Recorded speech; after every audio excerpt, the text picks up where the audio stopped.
नमस्कार साथियों। GS subsidy service classes में आप सभी का स्वागत है। ऐसे तो आप लोग भी अभिनंदन करते हैं, आज हम भी अभिनंदन थोड़ा कर लेते हैं। जैसे good morning, good afternoon, good evening.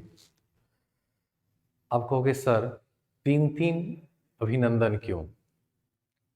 पीछे लिखा होगा, इससे रिलेटेड ही बातें करेंगे। 3 अभिनंदन क्यों किए, इसके पीछे भी रीजन है ना।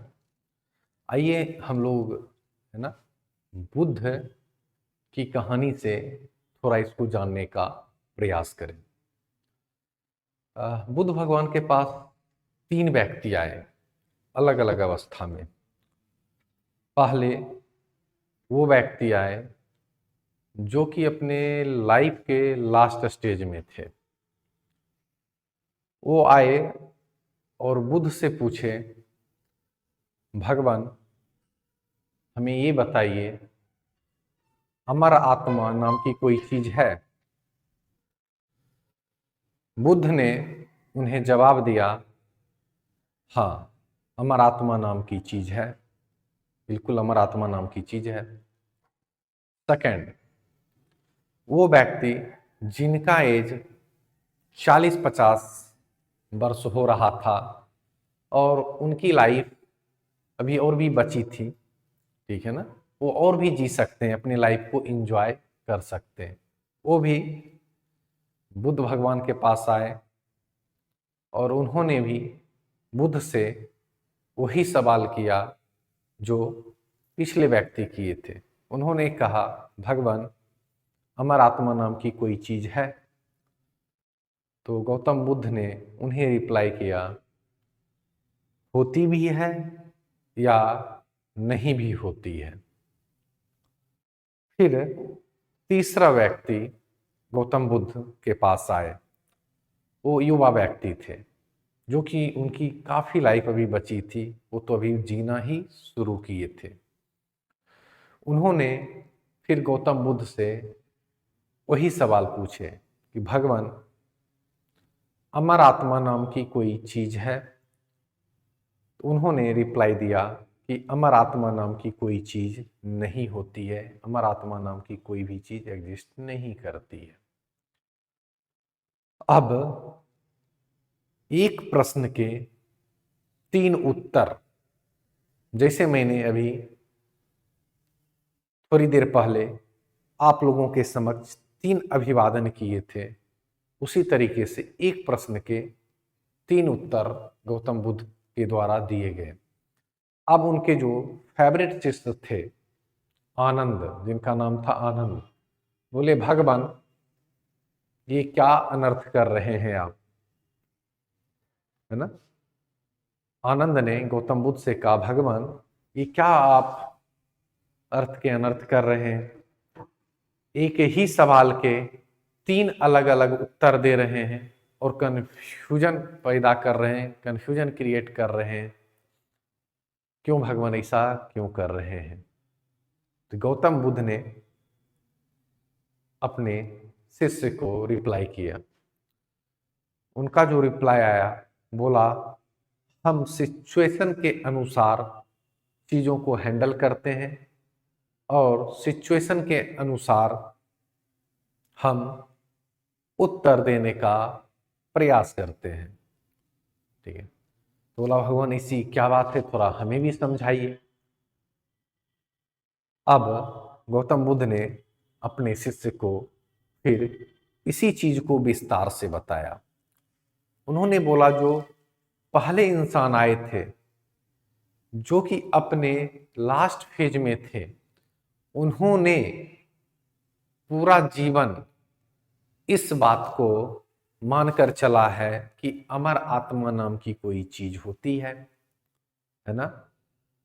यदि हम इस जन्म में मर जाएंगे तो अगले जन्म में पुनः जन्म लेंगे और इससे बेहतर करेंगे। अब वो बेचारे जिंदगी के लास्ट स्टेज में हैं। यदि हम उन्हें ये बता देते कि अमर आत्मा नाम की कोई चीज नहीं है, तो उनके जितने भी समय बचे हुए थे तो हो सकता था वो बेचारे बड़ी कष्टमय जिंदगी जीते, दुख भरी जिंदगी जीते, क्योंकि उन्होंने क्या माना था, अमर आत्मा नाम की चीज है ना। लेकिन हम उसके विपरीत आंसर दिए, जिससे दुखी होकर उनको लगता कि मेरा सारा जीवन व्यर्थ हो गया, हम तो कुछ और सोचते आए हैं, हो कुछ और रहा है और उत्तर कुछ और मिल रहा है। सेकंड व्यक्ति जो आए थे, है ना, सेकंड व्यक्ति जो आए थे, उन्होंने जो पूछा अमर आत्मा नाम की कोई चीज है, उनको मैंने उत्तर दिया, क्योंकि उनकी एज अभी काफी बची है, बहुत कुछ कर सकते हैं। उनको मैंने इसलिए यह उत्तर दिया कि अमर आत्मा नाम की कोई चीज होती भी है, नहीं भी होती है। यदि वो जिज्ञासु रहते, भक्त नहीं रहते, जैसे आज के दौर में भक्त ही भक्त है ना, तो यदि भक्त नहीं रहते, जिज्ञासु रहते, पूछते भगवान ये कंफ्यूजन वाला आंसर क्यों दे रहे, होती भी है नहीं भी होती है। और गौतम बुद्ध, उनका एक ही मकसद था, वो भक्त नहीं बनाना चाहते थे, वो सिचुएशन के अनुसार सारी चीजों को हैंडल करते थे। इसलिए उनको यही उत्तर दिए कि भैया होती भी है नहीं भी होती है। यदि उनकी इच्छा रहती डीपली जानने की, तो और वो जानने का प्रयास करते, इच्छुक होते। तीसरा व्यक्ति जिनका युवावस्था है, उन्होंने हमसे पूछा भगवान अमर आत्मा नाम की कोई चीज होती है, क्योंकि उनकी लाइफ अभी पूरी पड़ी हुई है, वो जिंदगी में कुछ बेहतर कर सकते हैं। उन्हें मैंने एक ही उत्तर दिया जो सही उत्तर है, अमर आत्मा नाम की कोई चीज नहीं होती है। ठीक है, इसलिए मैंने वह उत्तर दिया। आनंद ने बोला गुरुवर ये तो बड़ी कमाल की चीज है, आप सिचुएशन के अनुसार सारी चीजों को अच्छे से हैंडल करते हैं। यही होता है कि सिचुएशन के आधार पे काम करने चाहिए। यदि माने मेरे उत्तर देने से किसी की जिंदगी में दुख भर जाए, पीड़ा भर जाए, कष्टमय जिंदगी जिए, फिर ये उत्तर देने का मेरा क्या मतलब है, कोई मतलब नहीं रह जाता है। तो परिस्थितियों के अनुसार अपने आप को चेंज करना चाहिए, परिस्थितियों के अनुसार अपने आप को ढालना चाहिए। तो उम्मीद है, आशा है ना, इस स्टोरी से थोड़ा बहुत आप लोग सीखे होंगे, क्योंकि ये निबंध की क्लास है। ठीक है, निबंध जहाँ कोई बंधन ना हो, अपने विचार लिखने और अपने विचार तार्किक तरीके से लिखने हैं। तो जिस तरीके से इन्होंने 3 उत्तर दिया, इसी तरीके से हमने आपको जो 3 अभिवादन किए थे, और 3 अभिवादन कहने का तर्क है, जो लोग एकदम सुबह में उठते हैं, है ना, मुर्गे प्रवृत्ति के व्यक्ति हैं, ठीक है, तो उनके लिए गुड मॉर्निंग। जो लोग दोपहर में खा पी के लेट कर मोबाइल से एकदम क्लास देखते हैं, पूरा एकदम मग्न होकर, ठीक है ना, तो उनके लिए गुड आफ्टरनून। और जो लोग जिंदगी के, यानी जिंदगी के नहीं कह लो, दिन के अंतिम पड़ाव में क्लासेस देखते हैं, एकदम सारा कुछ काम करके, सब कुछ काम से फ्री होकर अब क्लास देखने आएंगे, तो उनके लिए गुड इवनिंग। ठीक है, क्योंकि जो अंतिम पड़ाव, जो पहले व्यक्ति आए थे, सवाल पूछे थे, वो जिंदगी के अंतिम पड़ाव में थे, यह आपका दिन का अंतिम पड़ाव है, तो उनके लिए गुड इवनिंग था। ठीक है ना, तो ये तीनों अभिवादन इसलिए किया गया क्योंकि निबंध का क्लास है। तो निबंध के क्लास में कहानी से अलग अलग कहानियों को जोड़कर, अलग अलग डायमेंशन को डालकर चीजों को बेहतर तरीके से समझ सकते हो। यदि आप सोचते हो कि निबंध मेरा पूरा जीएस है तो गलत फहमी है। भले ही जीएस का नॉलेज होना जरूरी है, लेकिन आप सोचोगे जीएस जिस तरीके से पढ़ते हैं, जिस तरीके से जीएस के डायमेंशन को कवर करते हैं, उस तरीके से हम अपने निबंध को लिख लें और अच्छे अंक ला लें, तो बच्चों यह संभव नहीं है। यहाँ पे अलग अलग कहानी परोने पड़ेंगे। यदि आप कोई स्टोरी लिख रहे हो तो एक स्टोरी जहां आप छोड़ते हो, जहां दूसरे पैराग्राफ में आप चलते हो, उसका लिंक उस स्टोरी से होने चाहिए, तभी जाके निबंध पढ़ने में मजा आएगा। ठीक है ना। आप जीएस 1 में बहुत टाइम देते हो, अलग अलग सब्जेक्ट पढ़ने पड़ते हैं, जीएस 2 में भी देते हो, निबंध में भी उतने ही टाइम देने चाहिए जितने जीएस 1 जीएस 2 के लिए आप एफर्ट डालते हो। यदि वहां 300 मार्क्स के जीएस 1 पूछे जाते हैं बच्चों, जीएस 2 पूछे जाते हैं 300 मार्क्स के, तो ऐसे भी तो 300 मार्क्स के पूछे जाते हैं। और ऐसे में घबराना नहीं है, हर एक डायमेंशन को अच्छे से कवर किया जाएगा, चाहे आपका माध्यम कोई भी हो, चाहे इंग्लिश मीडियम के हो चाहे हिंदी मीडियम के हो। दोनों ही मीडियम में बेहतरीन तरीके से हर एक ऐसे को, हर एक निबंध को सही अप्रोच के साथ कवर किया जाएगा। तो ये छोटा सा एक निबंध पे ओवरव्यू था। आज ऐसा नहीं है कि हम फुल फ्लेज ऐसे की क्लासेस लेने आए। जब हम ऐसे के क्लासेस लेंगे तो हर एक डायमेंशन को समझेंगे कि हर एक ऐसे का क्या अप्रोच होना चाहिए, ड्राफ्ट बना के उसको समझेंगे कि किस तरीके से हम अपने ऐसे को ड्राफ्ट करके बेहतर तरीके से ऐसे लिख सकते हैं।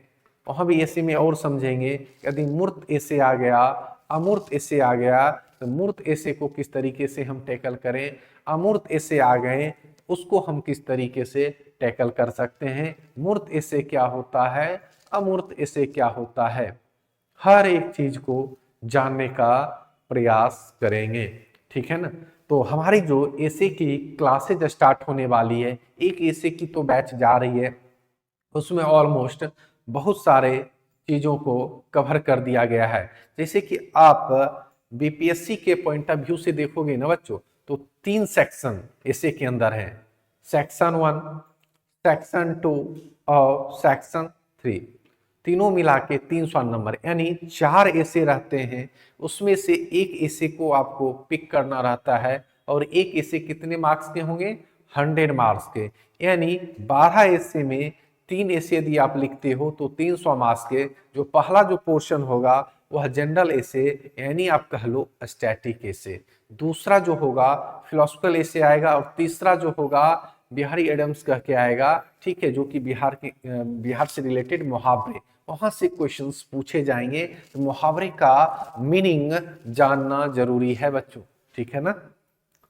तो हमारे एसे की जो बैच स्टार्ट हो रही है वह 15 दिसंबर से, और इसमें जो है स्टैटिक एसे यानी जनरल एसे के साथ फिलोसफिकल एसे और बिहार से रिलेटेड एसे, तीनों एसे कवर करवाए जाएंगे। जो हमारी बैचेज 15 दिसंबर से स्टार्ट हो रही है, और ऑलमोस्ट जो ये क्लासेस चलेंगी, है ना, ऑलमोस्ट जो हमारी ये क्लासेस चलेगी, जितने भी बीपीएससी टॉपर्स हैं उन्हीं के द्वारा क्लासेस लिए जाएंगे। ठीक है ना।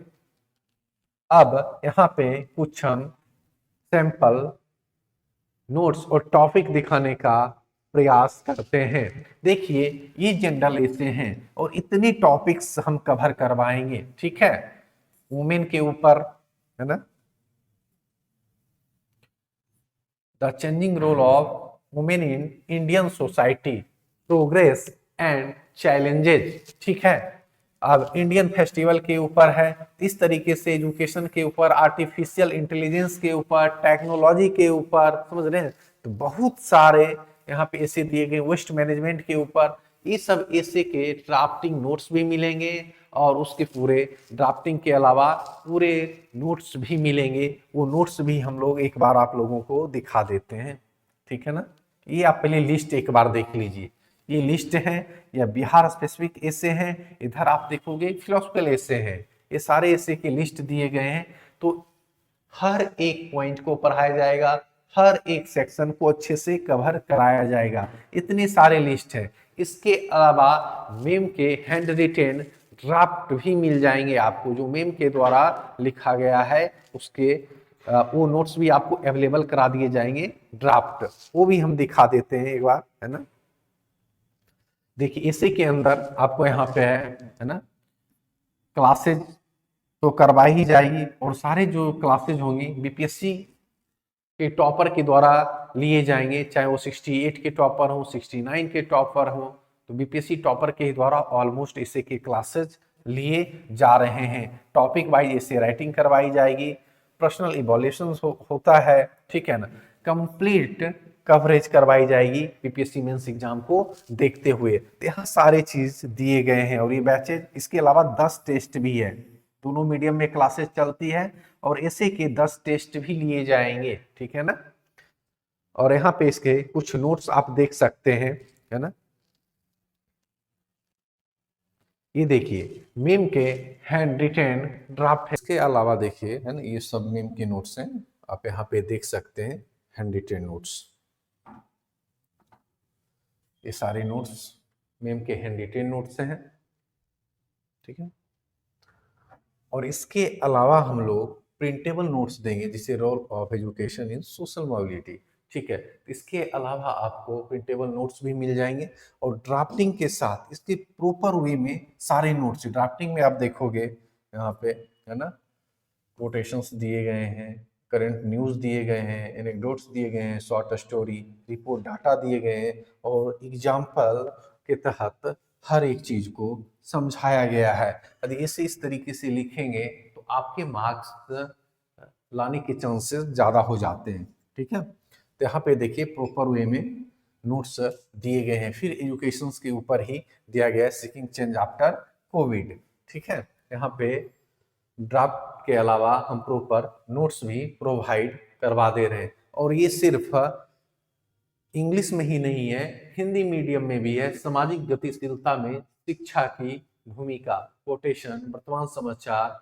है ना, कहानी, किस्सा लघु, रिपोर्ट डाटा और उदाहरण के तहत समझाया गया है हर एक चीज को, ठीक है। तो यहाँ पे प्रिंटेबल नोट्स भी दोनों मीडियम में आपको मिल जाएंगे, ठीक है। यहाँ पे हिंदी इंग्लिश दोनों मीडियम में मिल जाएंगे। अब यहाँ पे जो हमारी बैचेज स्टार्ट हो रही है, वो बैचेज स्टार्ट होगी 15 दिसंबर से। इससे पहले इससे की हमारी क्लासेस चल रही थी, उसमें लगभग 80% चीज़ों को कंप्लीट करा दिया गया है। देखो 80% क्लासेज वहाँ पे कंप्लीट करा दिया गया है। और हमारी जो अब बैचेज स्टार्ट होगी वह 15 दिसंबर से क्लासेज स्टार्ट होगी। 15 दिसंबर से हमारी क्लासेज स्टार्ट होगी, और यहाँ पे नंबर भी दिए गए हैं 8287417384। यदि आपको किसी प्रकार की इंक्वायरी करनी है, बैच से संबंधित नोट्स लेना है, नोट्स से संबंधित, तो इस नंबर पे आप व्हाट्सअप कर सकते हैं। क्योंकि कभी कभी आप लोग कॉल करते हो तो आप लोगों की यही शिकायत रहती है, सर कॉल नहीं उठता है। लेकिन लगभग इतने कॉल के फ्लो बढ़ जाते हैं कि पॉसिबल नहीं हो पाता है कि हर एक कॉल उठाना। तो आप मैसेज कर दीजिए, और मैसेज कर दीजिएगा तो आपको समय दे दिया जाएगा कि इस समय आप कॉल पे कनेक्ट कर लें, या व्हाट्सएप पे भी जो भी आपकी क्वेरी रहेगी वो सॉल्व कर दिया जाएगा। तो इस नंबर पे आप व्हाट्सएप मैसेज भी कर सकते हैं। और बैचेज कहाँ से इनरोल कर सकते हैं, तो टेलीग्राम पे भी इसके लिंक दे दिए जाएंगे, और ये वीडियो के नीचे डिस्क्रिप्शन बॉक्स में भी ऐप के लिंक दिए जाएंगे, और ऐसे बैच के जो लिंक है वो भी दे दिए जाएंगे। यदि आपको बैचेस लेने हैं, नोट्स लेने हैं, या नोट से रिलेटेड कुछ जानना है, या कुछ सिंपल और भी देखने हैं, तो आप इस नंबर पे व्हाट्सएप मैसेज कर सकते हैं, वहाँ पे हर एक चीज जानकारी दे दी जाएगी। तो आगे की क्लास में हम लोग मिलेंगे, जो फर्स्ट लेक्चर देखेंगे उसमें हर एक डायमेंशन को सीखने का, समझने का प्रयास करेंगे, हर एक पॉइंट को हम लोग देखेंगे कि ऐसे का अप्रोच क्या होना चाहिए, प्रॉपर वे में ऐसे की क्लासेस चलेगी। ठीक है, थैंक यू।